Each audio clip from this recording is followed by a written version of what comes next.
Le silence a un poids. Il a une texture. Ce jour-là, il avait le grain rugueux du chêne brisé et la froideur du marbre fracturé. Je l'ai entendu de mes propres oreilles, le craquement sec du roi. Mon roi. La pièce que mon père avait mis 3 semaines à sculpter, ses mains noueuses et patientes retirant lentement l'âme de l'arbre. Il s'est brisé sur le carrelage de la salle à manger, un son aussi définitif qu'un coup de marteau de commissaire-priseur. Vendu. Fini. Le déjeuner du dimanche était une institution que je m'obstinais à maintenir, un rituel en l'honneur de ma défunte femme, Marie. C'était elle, le ciment de notre famille. Moi, je n'étais que les briques, solides mais inertes sans son liant chaleureux. Ce dimanche-là, j'avais préparé un bœuf bourguignon, le plat avait mijoté pendant des heures. L'odeur de vin rouge, de thym et de laurier emplissait la maison, un parfum qui aurait dû signifier réconfort et foyer. Mon fils, Philippe, sa femme, Sophie, et mon petit-fils de 12 ans, Léo, étaient arrivés avec 40 minutes de retard. Ils n'avaient pas appelé. Ils avaient déferlé dans la maison comme une vague tiède, apportant avec eux le bruit de leur vie trépidante et l'odeur synthétique de leur parfum. Des bises claquées sur mes joues, des « ça va, papa ?» lancés par-dessus l'épaule tandis qu'ils consultaient déjà leur téléphone. Léo était agité. Il ne tenait pas en place. 12 ans est un âge difficile, un no man's land entre l'enfance et l'adolescence. Il tournait autour de la table, soupirant, tapant du pied. Ses parents, absorbés par leurs écrans, ne lui prêtaient aucune attention. « Léo, calme-toi » lâcha Philippe sans lever les yeux. Une suggestion, pas un ordre. Un son sans autorité. Après le repas, que nous avons avalé en un temps record à mon goût, j'ai sorti l'échiquier. C'était mon invitation silencieuse. Un pont que je tentais de jeter par-dessus le fossé des générations. Léo, une partie. Il a haussé les épaules. Bof. C'est un jeu de vieux. Sophie a gloussé. Laisse-le, Jean-Luc. Il préfère ces jeux vidéo. C'est plus stimulant. Plus stimulant. J'ai regardé les pièces en bois, chacune portant les marques du temps, le poli de milliers de parties jouées avec mon père, puis avec Marie. Stimulant. Ce mot m'a semblé obscène dans ce contexte. J'ai commencé à ranger les pièces moi-même, un geste lent, presque liturgique. C'est à ce moment-là que Léo, dans une course absurde pour attraper son téléphone qui vibrait sur le buffet, a heurté la petite table où reposait l'échiquier. Tout a basculé. Le bruit du bois heurtant le sol fut étouffé, mais le craquement du roi fut clair, net, indiscutable. Il y eut une seconde de silence total. Puis, la réaction. Pas la mienne. La leur. « Léo, fais attention, bon sang !» a crié Philippe, plus agacé par le bruit que par la cause. Sophie s'est penchée. « Oh, zut ! Ce n'est pas grave, Jean-Luc, on t'en achètera un autre sur Internet. Un beau, en plastique, facile à nettoyer. Un beau, en plastique. Facile à nettoyer. » Je n'ai rien dit. Je me suis agenouillé, mes vieux genoux protestants. J'ai ramassé les 2 morceaux du roi. La couronne dentelée d'un côté, le socle de l'autre. La fracture était nette, comme une décapitation. J'ai regardé les visages de mon fils et de ma belle-fille. Je n'y ai vu aucune tristesse pour ma perte. Juste de l'embarras. De l'agacement face à cet incident qui retardait leur départ. Léo a marmonné un « désolé » du bout des lèvres, les yeux rivés sur son père, attendant le signal de la fin de la tempête. « Ce n'est rien », ai-je dit, et ma voix m'a paru venir de très loin. Les accidents arrivent. Mes mains ne tremblaient pas. Pas encore. Un calme étrange, presque glacial, s'était emparé de moi. Ce n'était pas la perte d'un objet. C'était la confirmation d'un sentiment qui me rongeait depuis des années. J'étais devenu un meuble dans ma propre maison, une commodité dans leur vie. Une pensée après coup. L'échiquier n'était qu'un jeu de vieux. Et moi aussi. Ils sont partis peu après, soulagés de fuir le malaise. Je suis resté seul dans le silence de la salle à manger, l'odeur du bourguignon refroidi se mêlant à celle, fantomatique, de la poussière de bois brisé. Je tenais les 2 morceaux du roi dans la paume de ma main. C'était plus qu'un roi. C'était mon père. C'était Marie. C'étaient des dimanches après-midi silencieux et complices. C'était un héritage. Pas un héritage d'argent ou de terre, mais de temps, de patience et d'amour. Et il l'avait balayé d'un revers de la main, le remplaçant par une promesse de plastique. Cette nuit-là, je n'ai pas dormi. Je me suis assis dans mon fauteuil, les morceaux du roi posés sur la table à côté de moi. Et j'ai laissé les souvenirs affluer. Pas seulement les bons. Tous les petits affronts, les petites négligences accumulées au fil des ans. Mon 80e anniversaire oublié, puis célébré à la hâte une semaine plus tard avec un gâteau de supermarché. Les appels téléphoniques où Philippe parlait de ses problèmes de travail pendant 10 minutes avant de conclure par un « Bon, je te laisse, papa, faut que j'y aille », sans même m'avoir demandé comment j'allais. Le jour où Sophie avait réorganisé ma cuisine, jetant la vieille cocotte en fonte de Marie parce qu'elle était trop lourde et démodée. Chaque souvenir était une petite fissure. Le roi brisé n'était que le coup final qui avait fait s'effondrer la structure. La colère n'est pas venue. Pas cette colère chaude et explosive qui mène aux cris et aux reproches. Non, c'était autre chose. Une clarté froide. Un alignement. Comme si une brume s'était enfin levée, révélant un paysage que j'avais refusé de voir. Le deuil de ce que je croyais être ma famille a laissé place à une décision. Elle n'a pas été formulée avec des mots, même dans ma tête. C'était un simple changement de cap, un ajustement silencieux de la barre de mon existence. Le lendemain matin, j'ai fait mon café, noir et fort, comme toujours. Le rituel était le même, mais quelque chose en moi était différent. J'ai pris le téléphone. Je n'ai pas appelé mon fils. J'ai appelé Maître Dubois, mon notaire.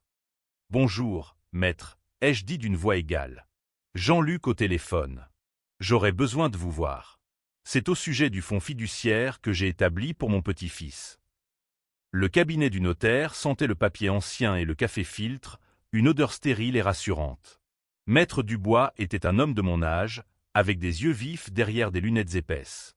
Il m'a écouté sans m'interrompre. J'avais créé ce fonds d'études il y a 10 ans. Une somme conséquente, mise de côté pour assurer l'avenir de Léo. Pour ses études supérieures, un premier apport pour un appartement. C'était ma façon de lui transmettre quelque chose, de construire pour lui. J'avais imaginé sa joie, sa gratitude. Une illusion de plus. Je souhaite dissoudre ce fonds, ai-je déclaré calmement. Maître Dubois a levé un sourcil. C'est une décision importante, Jean-Luc. Êtes-vous certain? Absolument, ai-je répondu. Les circonstances ont changé. Il n'a pas posé plus de questions. C'est un professionnel. Il m'a expliqué les démarches, les implications fiscales. J'ai signé les documents préliminaires. En sortant de son bureau, l'air extérieur m'a semblé plus frais, plus léger. J'avais coupé une première encre. De retour chez moi, j'ai accompli un autre rituel. J'ai pris la photo encadrée de Philippe, Sophie et Léo, qui trônaient sur mon bureau. Je les regardais longuement. Leur sourire semblait figé, artificiel. Je n'ai pas jeté la photo. Je l'ai retournée face contre la surface du bureau et l'ai glissée dans le tiroir du bas, sous de vieux relevés bancaires. Un acte symbolique de désencombrement. La notification de la banque a dû leur parvenir quelques jours plus tard. Le téléphone a sonné. Le nom de Philippe s'est affiché. Je l'ai regardé sonner jusqu'à ce qu'il passe sur la messagerie vocale. Quelques minutes plus tard, j'ai écouté le message. La voix de mon fils était tendue, agacée. « Papa, c'est Philippe. J'ai reçu un courrier de la banque, je ne comprends rien à cette histoire de fonds pour Léo. C'est une erreur? Rappelle-moi, c'est urgent. » Urgent. L'urgence n'existait que lorsque leurs intérêts étaient menacés. Je l'ai supprimé. Pas répondu. Supprimé. 1 heure plus tard, un message de Sophie. Sa voix était mielleuse, faussement inquiète. « Jean-Luc, on s'inquiète un peu. Philippe m'a parlé de ce courrier. Est-ce que tout va bien? Tu ne serais pas un peu confus en ce moment? On peut passer si tu veux. » Confuse. Le mot était lâché. La suggestion de ma sénilité, la justification facile de tout ce qui ne cadrait pas avec leur vision du monde. J'ai supprimé son message aussi. Puis les textes ont commencé. Un barrage de points d'interrogation, d'injonctions à répondre, de reproches voilés. Ils interprétaient mon silence non pas comme une réponse, mais comme une provocation. Ils pensaient que je cherchais l'attention, que je faisais un caprice de vieil homme. Ils ne comprenaient pas que ce n'était pas une punition. C'était une conséquence. Mon silence était le miroir de leur propre négligence. Je ne leur devais plus d'explications. Ils avaient eu des années pour écouter, et ils n'avaient rien entendu. J'ai bloqué leur numéro. Le silence qui s'est ensuivi dans mon téléphone était profond, apaisant. C'était un silence choisi, un silence de contrôle. Pour la première fois depuis longtemps, ma paix ne dépendait plus de leur bon vouloir. Le jeudi suivant, je suis allé au café de la place, comme chaque semaine. Antoine, le patron, m'a servi mon café crème sans que j'aie besoin de commander. C'est un ami de longue date, un de ceux avec qui les silences sont aussi confortables que les conversations. « Tu as l'air différent, Jean-Luc », m'a-t-il dit en essuyant le comptoir. Plus droit. Je n'ai pas eu besoin de lui raconter toute l'histoire. Je dépose quelques bagages, Antoine. Il devenait trop lourd. Il a hoché la tête, comprenant parfaitement. Certains fardeaux sont faits pour être déposés. Alors que nous parlions, un groupe d'enfants est passé devant la vitrine. Ils traînaient les pieds, l'un d'eux tapant dans une canette vide. Ils s'ennuyaient, c'était visible. Et une idée a commencé à germer dans mon esprit. Une idée née des cendres de mon roi brisé. L'héritage. Qu'est-ce qu'un héritage? Un tas d'argent dans un compte en banque? Ou une étincelle allumée dans l'esprit d'un enfant? L'argent du fonds d'études était désormais disponible sur mon compte.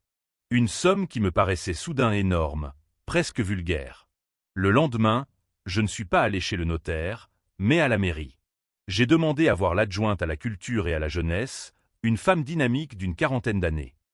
Je lui ai exposé mon projet, simplement. « Madame, je souhaite faire un don à la commune. Je voudrais financer la création d'un club d'échecs pour les enfants du village. Gratuit. Pour tous. Je couvrirai l'achat du matériel, des tables, des chaises et la rémunération d'un animateur qualifié pour la première année. » Elle m'a regardé, surprise, puis un large sourire a illuminé son visage. « Monsieur, c'est une idée magnifique. Absolument magnifique. » Nous avons discuté des détails. J'ai posé une seule condition. Que le club porte le nom de l'échiquier de mon père. Elle a accepté avec enthousiasme. En quittant la mairie, je me sentais plus léger que jamais. J'avais transformé une blessure en promesse.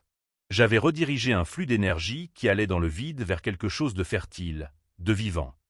La confrontation était inévitable. Philippe est venu. Sans prévenir. Il a martelé à ma porte, le visage rouge de colère. Je l'ai laissé entrer. Je n'avais pas peur. « Non mais ça ne va pas, papa » a-t-il explosé avant même que la porte soit refermée. Annuler le fonds de Léo? Pour financer un club de gamins? Mais qu'est-ce qui t'a pris? Tu as perdu la tête. Je suis resté silencieux, le laissant vider son sac de reproches. Il a parlé de l'avenir de son fils, de ce que je lui devais en tant que grand-père, de mon égoïsme, de ma cruauté. Quand il a enfin manqué de souffle, j'ai parlé. Ma voix était basse, sans tremblement. « Philippe, dimanche dernier, quand Léo a cassé le roi, ce n'est pas le morceau de bois que j'ai pleuré. » Il m'a regardé, décontenancé. « J'ai pleuré ton indifférence. J'ai pleuré la remarque de Sophie sur un échiquier en plastique. Dans vos yeux, cet objet, qui représentait toute mon histoire, n'avait aucune valeur. Et j'ai compris que, par extension, je n'en avais pas beaucoup plus. Ce n'était pas un jeu de vieux, Philippe. C'était mon cœur. Et vous avez marché dessus en vous excusant pour la saleté sur vos chaussures. » Le silence est revenu, mais cette fois, il était rempli de la vérité que je venais de prononcer. La colère sur son visage a vacillé, remplacée par une lueur de... De quoi? De honte? De compréhension? Je ne saurais le dire. L'argent n'a jamais été pour Léo, ai-je continué. Il était pour l'idée que je me faisais de la famille. Cette idée est morte dimanche. L'argent est donc libre. J'ai choisi de le donner à des enfants qui, peut-être, apprendront la patience, la stratégie et le respect du passé. Des choses que je n'ai pas réussi à te transmettre. Je me suis dirigé vers la porte et je l'ai ouverte. Maintenant, s'il te plaît, pars. J'ai besoin de calme. Il est resté un instant immobile, comme s'il cherchait une réplique, une dernière cartouche à tirer. Il n'en a trouvé aucune. Il est sorti sans un mot. J'ai refermé la porte. Dousement. Sans la claquer. C'était la fin d'un chapitre. La nouvelle réalité s'est installée, simple et tranquille. Le club d'échecs de la place du marché a ouvert ses portes 2 mois plus tard, dans une salle de l'ancienne école. La première séance, une quinzaine d'enfants sont venus. Timides au début, puis curieux. Je me suis assis dans un coin, observant. Je les ai regardés apprendre à déplacer le fou en diagonale, à protéger leur roi. J'ai vu leur concentration, leurs petites victoires, leurs nobles défaites. Je n'étais plus le patriarche silencieux d'une famille qui ne m'écoutait pas. J'étais Jean-Luc, le vieil homme qui avait offert des échiquiers aux enfants du village. Mes journées ont trouvé un nouveau rythme. Le café avec Antoine, la promenade jusqu'au club le mercredi après-midi, l'entretien des rosiers de Marie, non plus par devoir de mémoire, mais pour le simple plaisir de voir éclore la beauté. Je n'attendais plus. Je vivais. La semaine dernière, une lettre est arrivée. L'écriture était maladroite, enfantine. C'était de Léo. Il n'y avait pas de longues phrases, pas d'excuses dictées par ses parents. Juste quelques mots. Papy, je suis désolé pour ton jeu d'échecs. J'ai demandé à maman de m'inscrire au club. J'apprends à jouer. C'est difficile. J'ai lu la lettre plusieurs fois. J'ai pris les 2 morceaux du roi, que j'avais conservés dans une petite boîte. Je ne savais pas s'ils pourraient être réparés. Mais pour la première fois, j'ai senti que la cassure n'était peut-être pas définitive. J'ai posé sa lettre sur la cheminée, à côté d'une photo de Marie. Je n'ai pas encore répondu. La porte n'est pas fermée à clé. Mais elle n'est plus grande ouverte. Pour la franchir, il faudra désormais apprendre à frapper doucement et à attendre, patiemment, qu'on vienne ouvrir. Si cette histoire vous a touché, partagez-la. Quelqu'un a peut-être besoin de savoir qu'il n'est pas seul. Qu'il n'est jamais trop tard pour déposer ses bagages et choisir son propre chemin.